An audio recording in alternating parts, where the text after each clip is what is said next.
Hoy nos satisface muchísimo que nos acompañe Yamil Mahuad, expresidente de Ecuador y líder clave en la firma del histórico Tratado de Paz entre su país y Perú, que resolvió el conflicto más antiguo del hemisferio.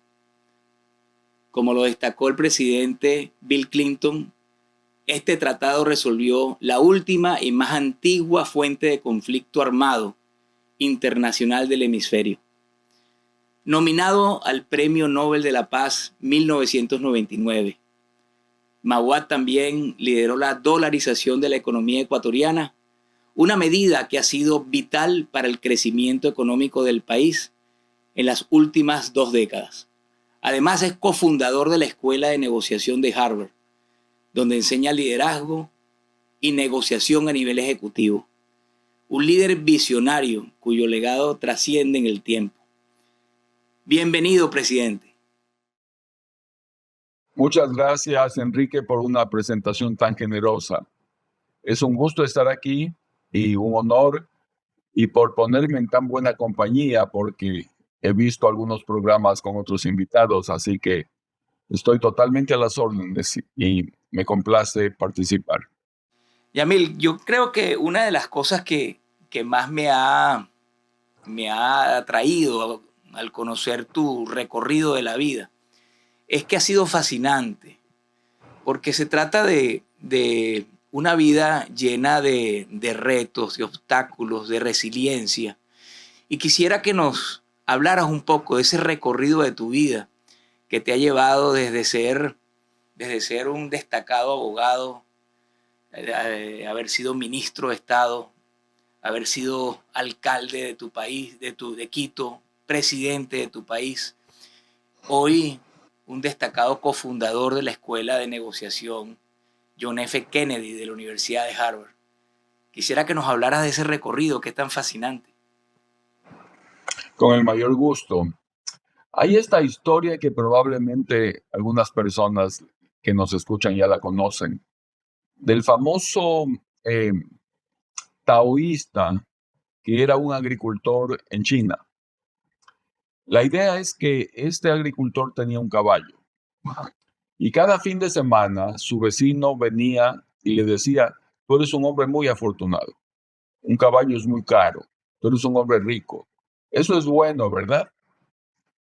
Y el agricultor le contestaba: no sé si es bueno o malo, yo sé que tengo un caballo y agradezco tener el caballo. La siguiente semana volvió a visitarle el vecino y le dijo: ¿qué hay de nuevo? El caballo se fue, jugó. Esto es malo. Eras rico, millonario, ahora no tienes nada. Es muy malo para ti, ¿verdad? Yo no sé. Antes tenía un caballo, ahora no tengo un caballo. Eso es lo que sé. Siguiente semana, ¿qué hay de nuevo? Regresó el caballo y vino con un grupo de caballos. Tengo 11 caballos. Esto es extraordinariamente bueno para ti, ¿correcto? No tenías nada y ahora eres multimillonario. No sé. Yo tenía un caballo que se fue y ahora tengo un grupo de caballos. Eso es lo que sé. Siguiente semana, ¿qué hay de nuevo? Mi hijo estaba tratando de domar a un caballo y el caballo lo arrojó al piso y se fracturó su pierna en 3 partes. Tu hijo, el único hijo, el que te ayuda en la agricultura, esto es muy malo para ti, ¿verdad? Yo no sé si es bueno o malo. Mi hijo este rato está en la cama y eso es lo que sé. Siguiente semana, ¿qué hay de nuevo? Vinieron los militares, vamos a entrar en una guerra con el país vecino y reclutaron a todos los jóvenes en capacidad de pelear, no a mi hijo porque tiene la pierna quebrada. Eso es muy bueno para ti, porque en esa guerra van a morir muchísimos. Y creo que el mensaje está claro. La vida tiene subidas y bajadas y siempre la gente dice: esto es muy bueno, esto es muy malo. Y más bien vale reflexionar y contar las bendiciones de lo que se tiene, que siempre son muchas, y vivir en el aquí y ahora con lo que existe, en lugar de o llorar sobre la famosa leche derramada o vivir aspirando cosas en el futuro sin tomar en cuenta la riqueza del presente.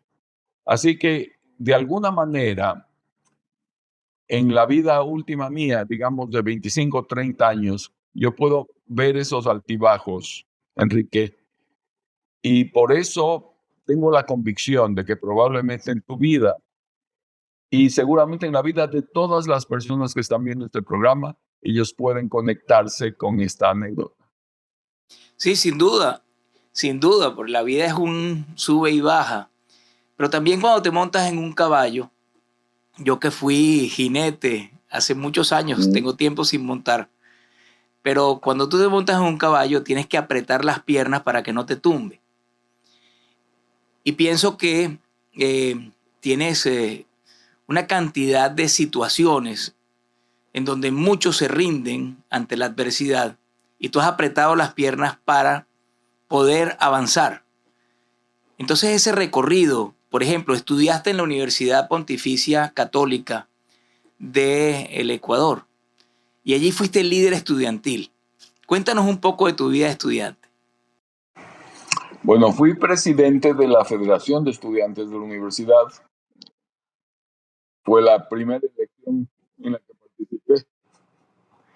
Y luego, gracias por tomarte el tiempo de revisar la biografía mía y tenerla con tanta claridad, Enrique. Gracias por eso. Luego salí efectivamente a practicar leyes.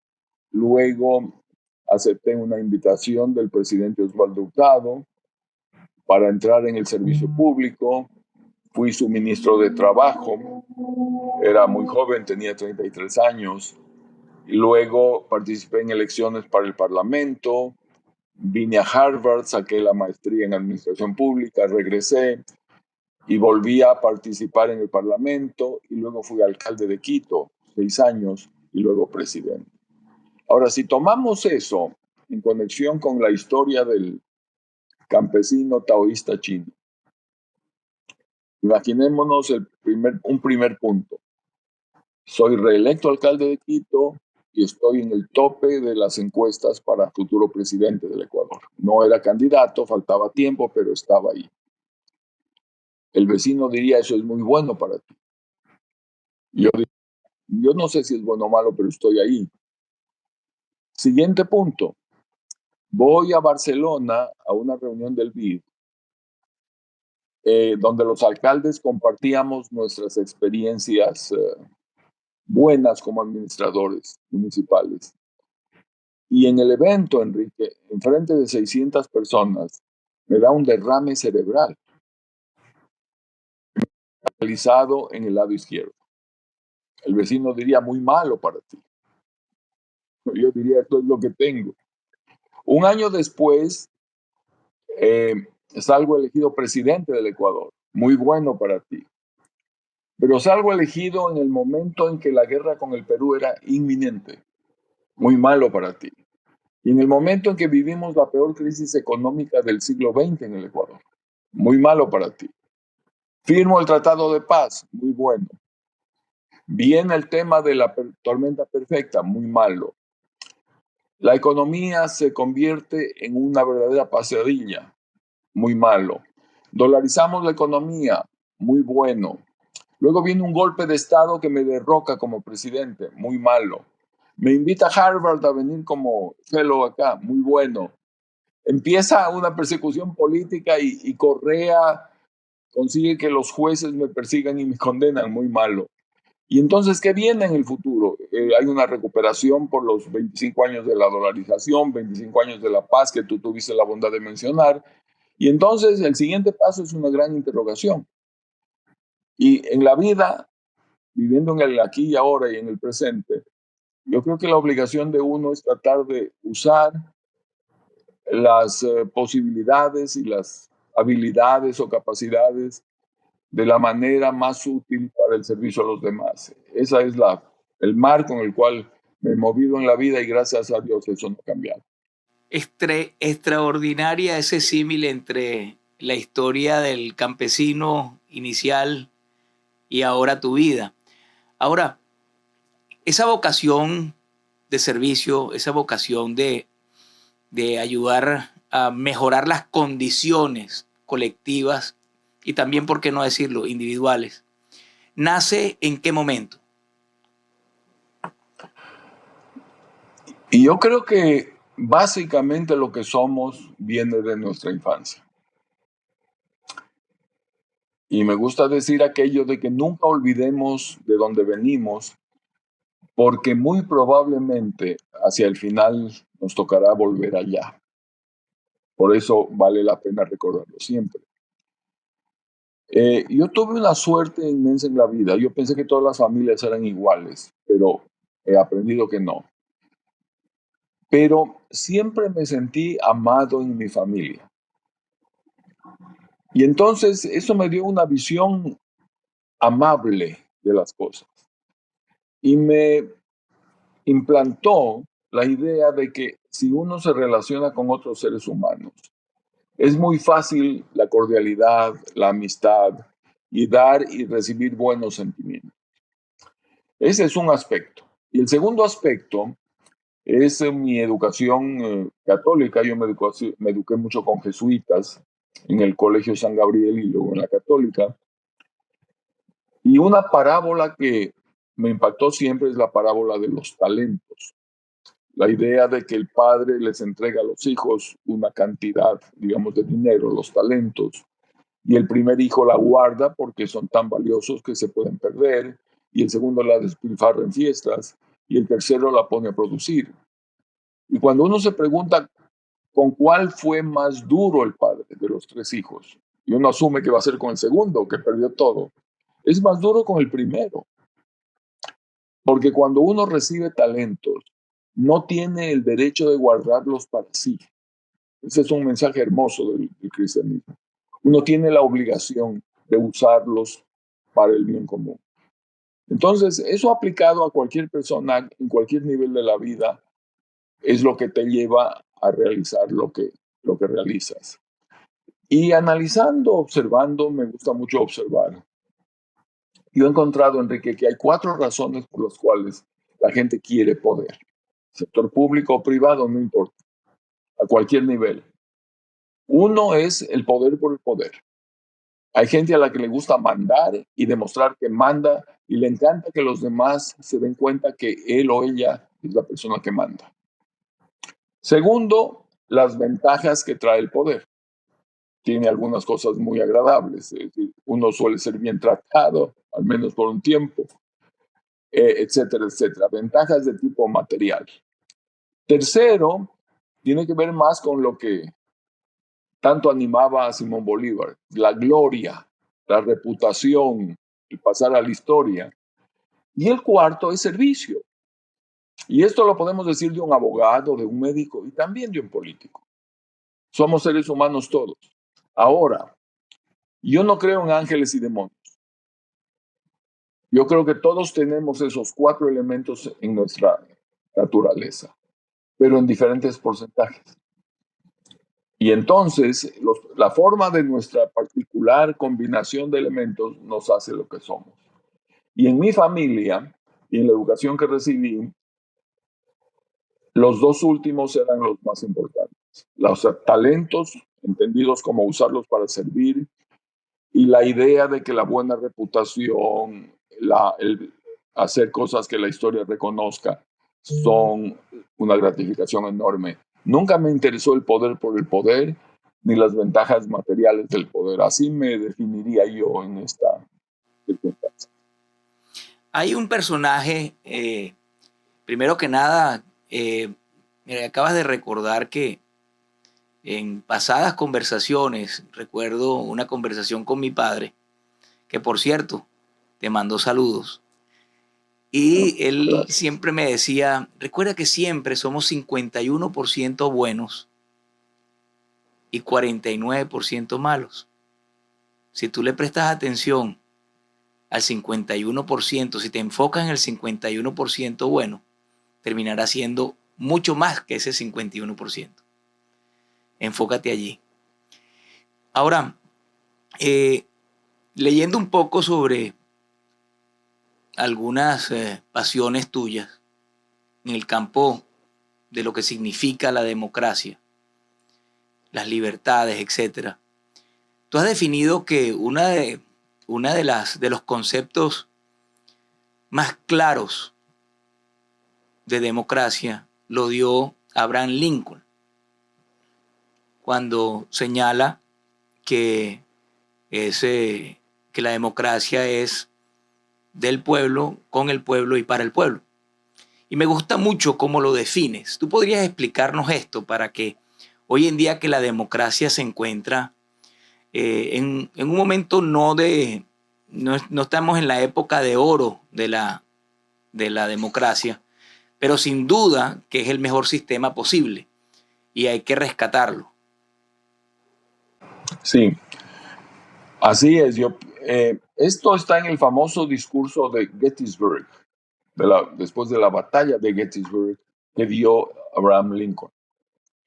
Y es una frase en su discurso. Nunca pretendió definir la democracia, pero es una frase tan genial que ha quedado consagrada en letras de oro. Lo que él dice es que debemos actuar de tal manera que el gobierno del pueblo, por el pueblo y para el pueblo no desaparezca de la faz de la tierra. Entonces, poniéndolo en un lenguaje muy gráfico, la democracia es como una mesa de tres patas y necesita las tres. Del pueblo significa legitimidad de origen, es decir, elecciones. Que el gobernante no sea un dictador, no se tome el poder por la fuerza. Por el pueblo, en mi interpretación, significa gobernar con las reglas que la gente, la sociedad se ha dado. Básicamente una constitución y un cuerpo legal. Y para el pueblo significa que los resultados de la gestión mejoren la calidad de vida de la población. Las tres cosas son necesarias. No basta con tener elecciones para decir esto es una democracia perfecta. Hay gente que llega por un proceso electoral y gobierna autoritariamente, entonces no cumple el segundo requisito. Hay que gobernar con las leyes, no por encima de las leyes.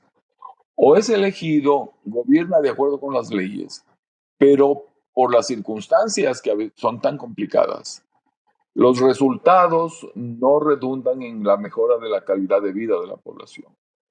Y esto es algo que me gusta repetir y gracias por traerlo, Enrique, porque si no nos damos cuenta de eso, nos pasa un poco lo que nos está pasando.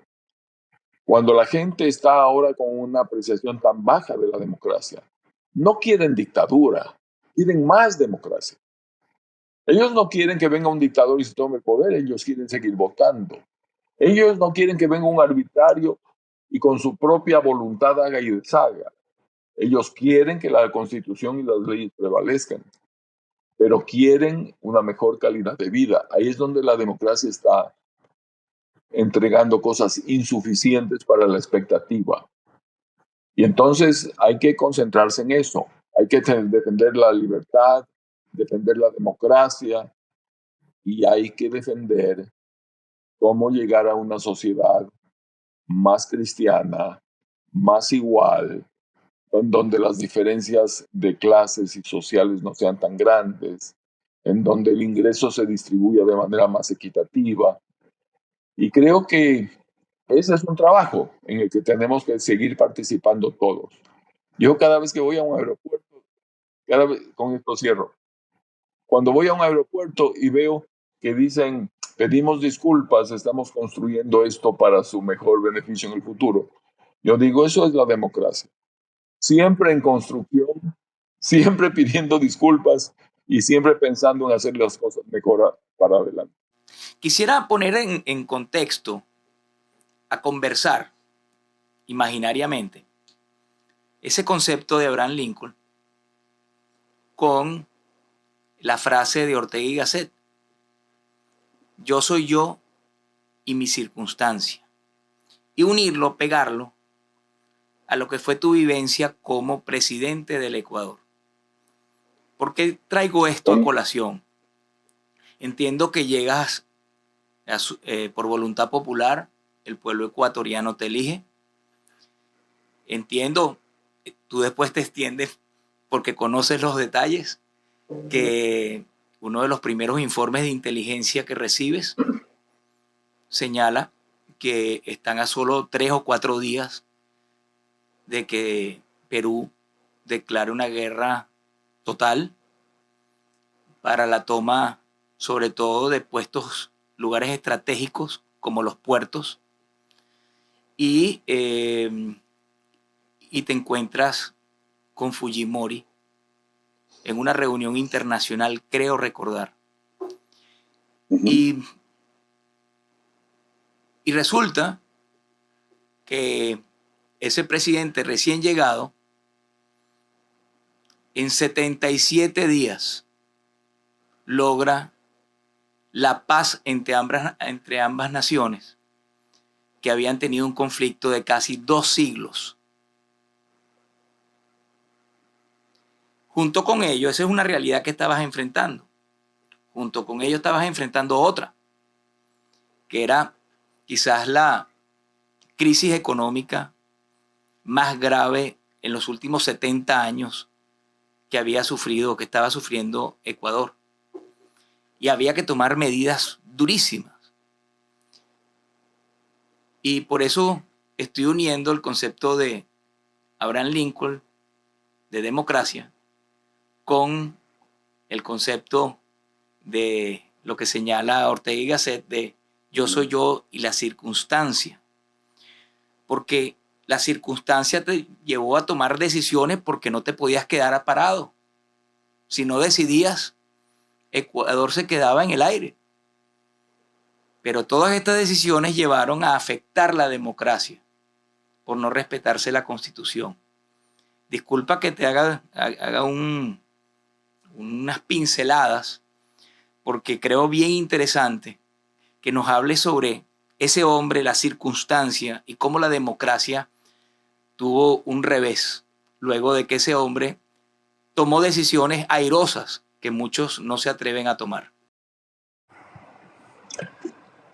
Yo estoy primero muy impresionado de tu conocimiento de la historia ecuatoriana.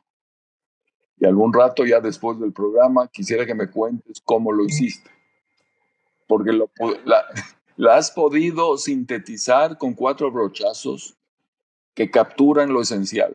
Así que gracias por tomarte el tiempo para analizar y entender la historia de mi país primero. Segundo, Ortega y Gasset fue un pensador genial. Y él dice, todo hombre está fatalmente forzado a elegir. A diferencia de los animales que actúan por instinto, nosotros tomamos decisiones porque tenemos opciones. Pero estamos fatalmente forzados a elegir. Porque si decidimos y las opciones son malas y nos da miedo y decidimos no tomar ninguna opción, ya estamos decidiendo. No decidir es una decisión. ¿Y cómo decidimos? En base a lo que somos, en nuestras características humanas, personales, la educación que recibimos, etcétera, y el contexto en el que vivimos.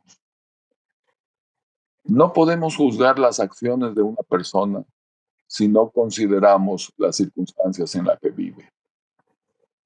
Y esto es algo que violamos todos los días. Somos tan propensos a juzgar a los demás, a pasar criterios definitivos cuando no entendemos ni un pedacito de lo que se estaba viviendo en ese momento. Y por eso, además, muy inclinados a señalar con el dedo. Y a mí me impactó escuchar esto de algunas personas de la ex Yugoslavia que decían, cuando tú señalas con el dedo a otro, hay un dedo que señala al otro y hay 3 dedos que te señalan a ti. Esto es de una profundidad impresionante y sería la base de la psicología más elemental. Tú solo reconoces en el otro lo que tú tienes adentro. Es el típico caso de proyección. Entonces, tomo yo la presidencia y en el discurso de posesión, lo primero que hago es citar el Eclesiastés, son las primeras palabras. El Eclesiastés dice, para todo hay un tiempo bajo el sol. Para amar, para odiar, para reír, para llorar, etcétera, etcétera. Y digo, para mí este es un tiempo para la paz. Por lo tanto, yo invito al Perú a que negociemos un acuerdo, lo firmemos y vivamos en paz para el futuro. Y cierro el discurso con la oración de la serenidad. Dios mío, dame la serenidad suficiente para aceptar las cosas que no puedo cambiar. Y dame el coraje para cambiar las que sí puedo. Y dame tu luz para que entienda la diferencia. Me parece excepcional esa formulación. Porque primero aceptas tus limitaciones humanas, tú eres un ser con algunas virtudes, con defectos y con ciertas posibilidades, pero no más. O sea, acepta lo que no puedas cambiar. Pero ten coraje para cambiar las que puedes. Y la paz era un acto de coraje. ¿Perdón? No, que te hago esta pregunta porque en la vida pública a mí me ha tocado también. Me tocó muchos años dedicado a todo esto, ¿no? Fui gobernador de un estado, 4 periodos y un sinnúmero de personas eh, eh, no te conoce, pero opina.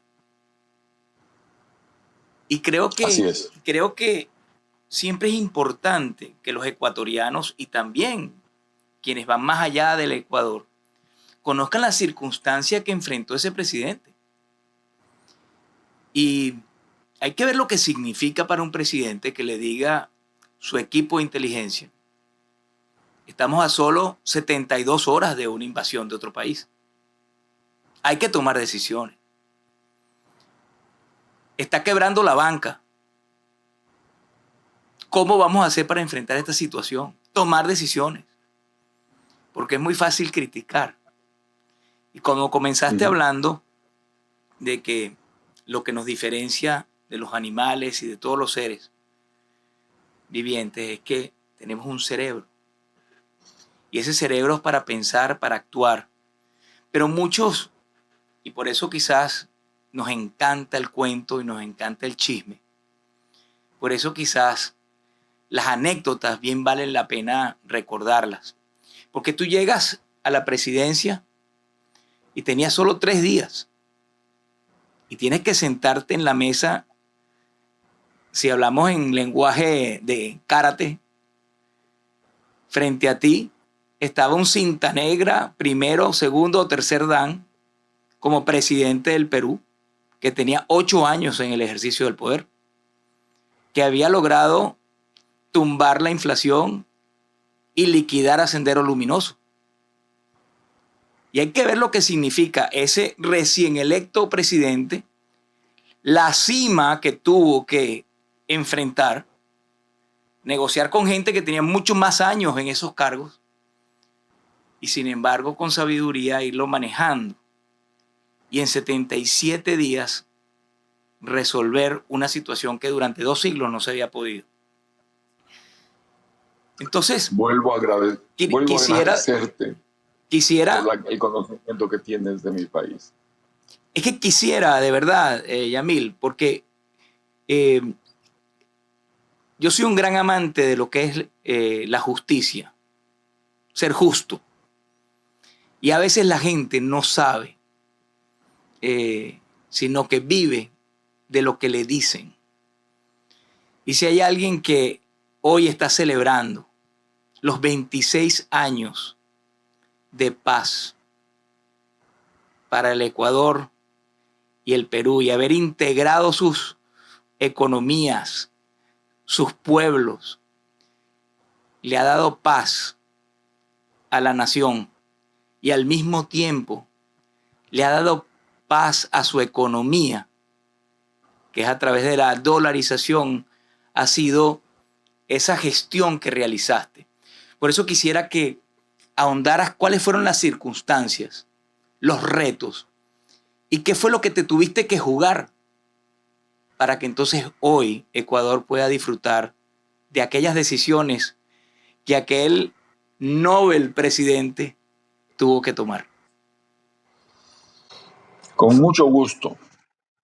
Y yo siempre he pensado que la primera obligación de un presidente es rodearse del mejor talento que puede conseguir. Uno se lo debe al país. Tiene que llamar a los mejores. Y entonces tuve la suerte de contar con un gran equipo ministerial, un gabinete de lujo.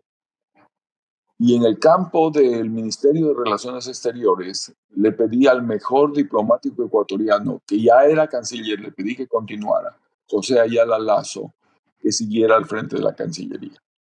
Entonces tenía la mejor asesoría posible en ese campo.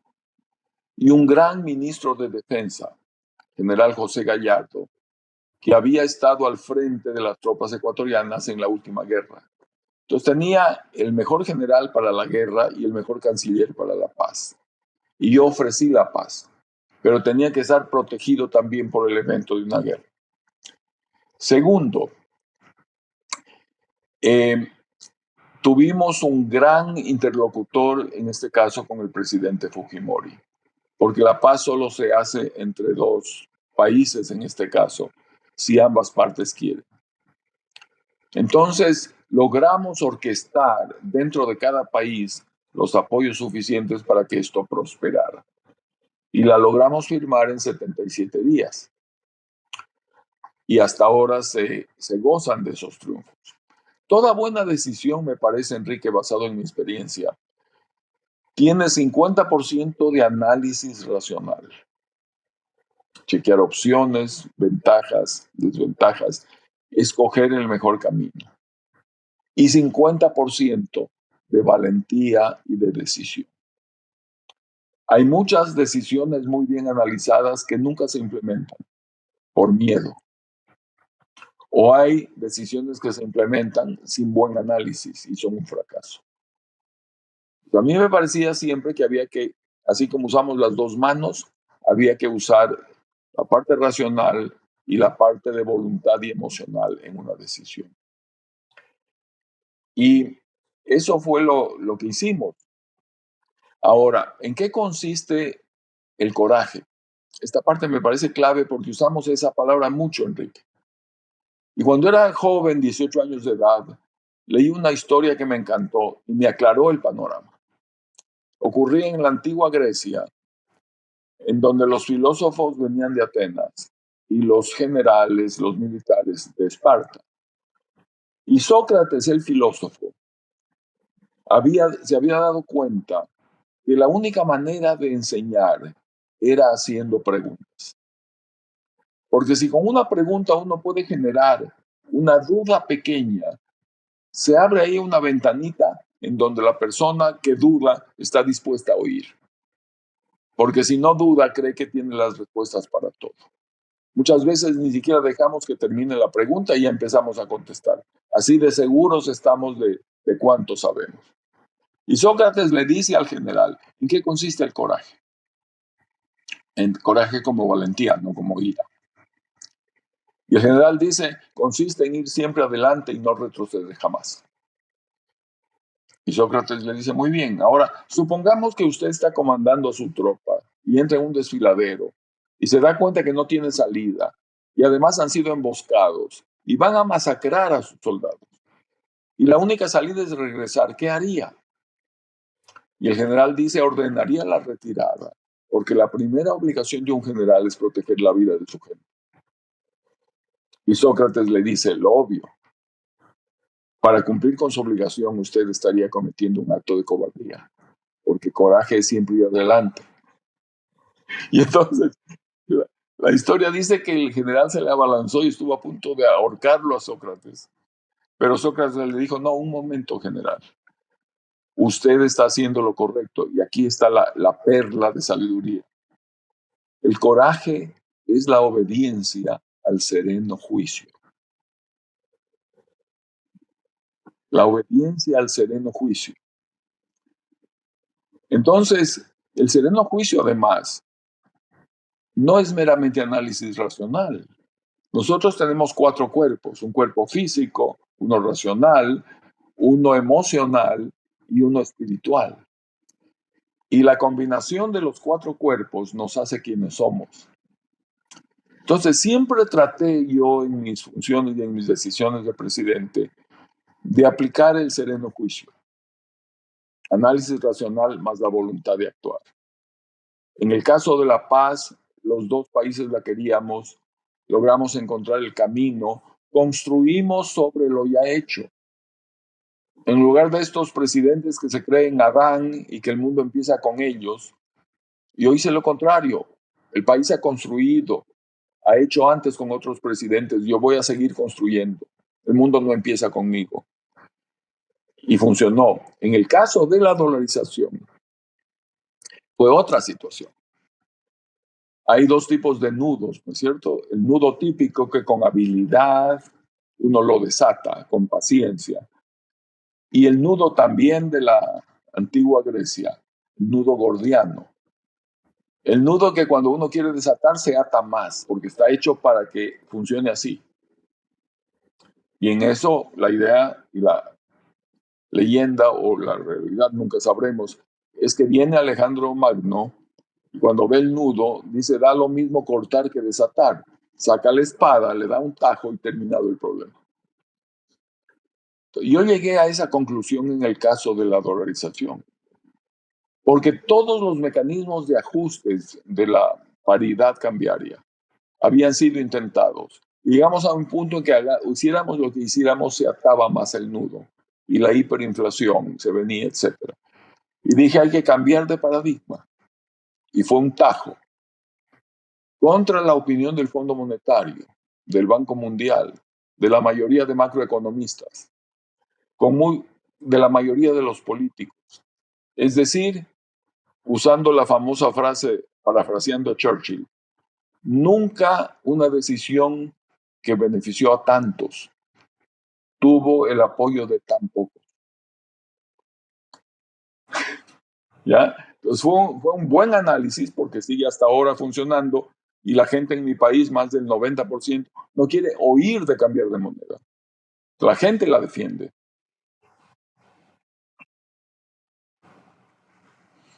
Porque se acuerda de lo que era el Sucre.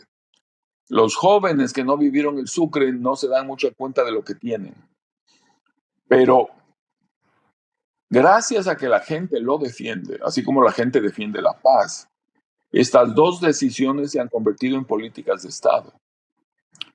Cuando a la gente le dicen la decisión de política internacional más importante del Ecuador en 70 años, la paz. La decisión más importante en materia económica, la dolarización. Y gracias a Dios me correspondió tomarlas en un año y medio de gobierno. Eso duró mi gobierno. Fui derrocado. Y luego empezó la persecución política. Y tengo 25 años fuera del Ecuador, Enrique. No he podido volver a mi patria. Que esa es otra lección para todos. Cuando hay que pensar mucho si uno quiere jugar a ser un poco redentor. Porque puede terminar crucificado. Hay demasiados ejemplos históricos de eso. Yo creo que el legado que has dejado hasta ahora y lo que falta realmente es mucho más grande que esa pequeñez que ha afectado tu vida en el Ecuador. Ahora, por lo general, porque la vida te ha llevado has sido consultor en el área para negociar situaciones. Y por lo general, los asesores conocen la teoría y entonces te dicen aplica esto, aplica aquello. Pero en tu caso, se combina la teoría con la práctica. Y eso me parece interesantísimo porque estamos llenos hoy día de asesores que te dicen que hagas esto o aquello, pero resulta que jamás han resuelto alguna negociación. Y eso me parece que te da una ventaja enorme. Y el mundo hoy vive conflictos gravísimos. El problema de Ucrania con Rusia, el problema del Medio Oriente, el problema latinoamericano, donde Venezuela está como en el centro de ese problema. Quisiera que me hablara sobre Latinoamérica, cómo la ves y cómo ves a Venezuela porque algunos opinan que resolviendo Venezuela comenzamos a resolver muchos otros problemas que hoy en día están afectando a otras naciones latinoamericanas. De acuerdo. Empezando un poquito con el humor que siempre ayuda. Lo que tenemos en el caso de mis clases acá en la Universidad de Harvard es lo que tú acabas de señalar. Tenemos teorías, tenemos principios y de pronto yo digo, a ver, esto es lo que yo hice y cómo estas teorías y principios se pueden aplicar a la vida real. Es muy importante para que los estudiantes no digan, estas son ideas, pero ¿qué hago yo cuando regrese a mi país, por ejemplo? El ejemplo concreto ayuda. Y digo que es de humor por el famoso dicho de tres patines, ¿no? Tú estuviste ahí, chico. El haber estado ahí, yo y mis circunstancias, le dan peso, le dan credibilidad. Segundo, yo creo que en el tema de la democracia y concretamente de Venezuela, que es el atropello más grande del que estamos conscientes este rato. Primero, me da mucha pena que el pueblo venezolano vote, pero no elija.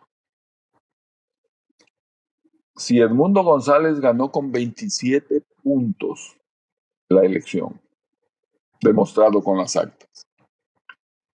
Si la diferencia entre Edmundo González y Nicolás Maduro en votos es más grande que todos los votos de Maduro, si en el mundo está reconocido que fue así, lo que hace el gobierno venezolano es decir, yo no reconozco las elecciones porque quiero seguir en el poder. Es una dictadura. Segundo elemento.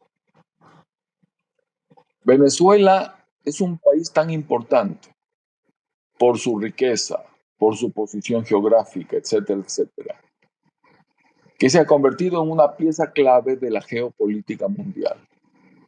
Entonces, primero, el pueblo venezolano vota pero no elige. Segundo, la suerte del pueblo venezolano no se define en Venezuela, se define en el tablero del ajedrez mundial. Y por eso es clave que con toda la valentía y la decisión con que han venido luchando adentro, ya no pueden hacer más. Los toman presos por ir a comprar comida, detienen a jóvenes, los torturan, no hay ningún respeto a los derechos humanos. Ya no pueden hacer más adentro.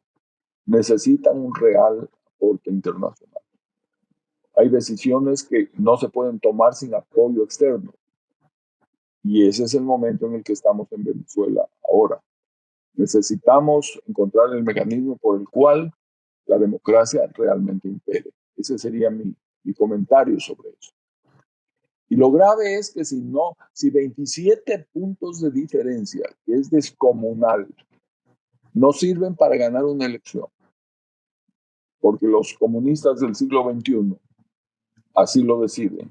¿Qué va a pasar en el resto de países, Enrique, donde un presidente legítimamente gane con 3 puntos, 4 puntos? Si 27 no son suficientes, ¿qué van a hacer en otros países donde quieran tomarse el poder? Entonces, por eso el caso de Venezuela es valioso en sí mismo y además como ejemplo para lo que puede pasar en otros sitios. Y por eso toda la comunidad internacional, no solo latinoamericana, sino mundial, está con los ojos puestos sobre lo que va a pasar ahí el 10 de enero, que es la fecha en la cual debería asumir el poder Edmundo González. Yamil, Estados Unidos tiene un nuevo presidente que asume el 20 de enero. Me imagino que ya en este momento, de alguna manera, hay comunicación entre el gobierno saliente y el entrante, sobre todo en materia internacional. ¿Qué aspiras de ese nuevo gobierno que ha de venir en materia internacional, ya que has nombrado la importancia que tiene la comunidad internacional para el caso de Venezuela, pero también para otros conflictos que tiene el mundo? Este país, Estados Unidos, es tan importante que las decisiones que tome influyen en los demás y en el mundo. Y creo que es legítimo que nosotros, en el caso de América Latina, les pidamos que tengan una política internacional, una, y que no sea una política que va dando bandazos, que detenemos a los narcosobrinos y los soltamos, que ponemos sanciones y las levantamos, que firmamos acuerdos en Barbados en donde nos comprometemos a hacer cosas a cambio de que el dictador Maduro haga otras. Nosotros hacemos nuestra parte y Maduro no hace la suya. Tiene que haber una coherencia y una sola línea. Esa señal la necesitamos. Yo lo que esperaría de este nuevo gobierno es que actúe en base a lo que ha dicho durante varios meses y durante la campaña. Un puesto fundamental es el secretario de Estado. Lo ha nombrado a Marco Rubio, es un senador de Florida. Es una persona perfectamente enterado del problema venezolano. Lo ha definido como un problema de una dictadura a la cual hay que obligarla a que deje el poder. Yo esperaría que actúen en consecuencia. Esa es mi esperanza, Enrique.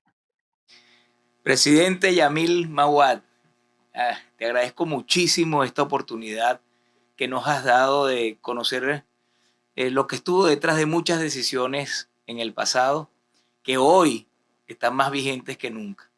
Y al mismo tiempo, tu impresión de cómo va a ser ese 2025 y los años venideros en base a una comunidad internacional mucho más fuerte. Celebro mucho el hecho de que eres un líder transformador, que buscas el desarrollo y la paz, no solamente para tu país, para el Ecuador, sino también para el mundo entero. Quisiera que te despidieras de quienes nos escuchan o nos están viendo. Gracias, Enrique. Hay una frase de Gandhi que me encanta repetir. No hay caminos para la paz. La paz es el camino. Entonces, en nuestra actitud humana, no, tenemos que invitar a eso. Y un pedido, una reflexión para los jóvenes. Yo la pondría en 4 etapas. Sueñen, en el sentido de imagínense la famosa canción de John Lennon, Imagine a Different World. Comprométanse a actuar. Actúen, lideren y tengan la humildad de aceptar los resultados. Y no se apropien de los resultados. Esto no es sobre la vanidad humana. Es sobre nuestra obligación de contribuir con nuestro esfuerzo a un mundo mejor. Y si ponemos el esfuerzo... Muchísimas gracias por tantas cosas que nos has dejado para reflexionar y para aplicarlos en nuestra vida. Muchísimas gracias. Un abrazo. Un abrazo también, Enrique, y muchas gracias a ti por darme esta oportunidad. Para mí, gracias.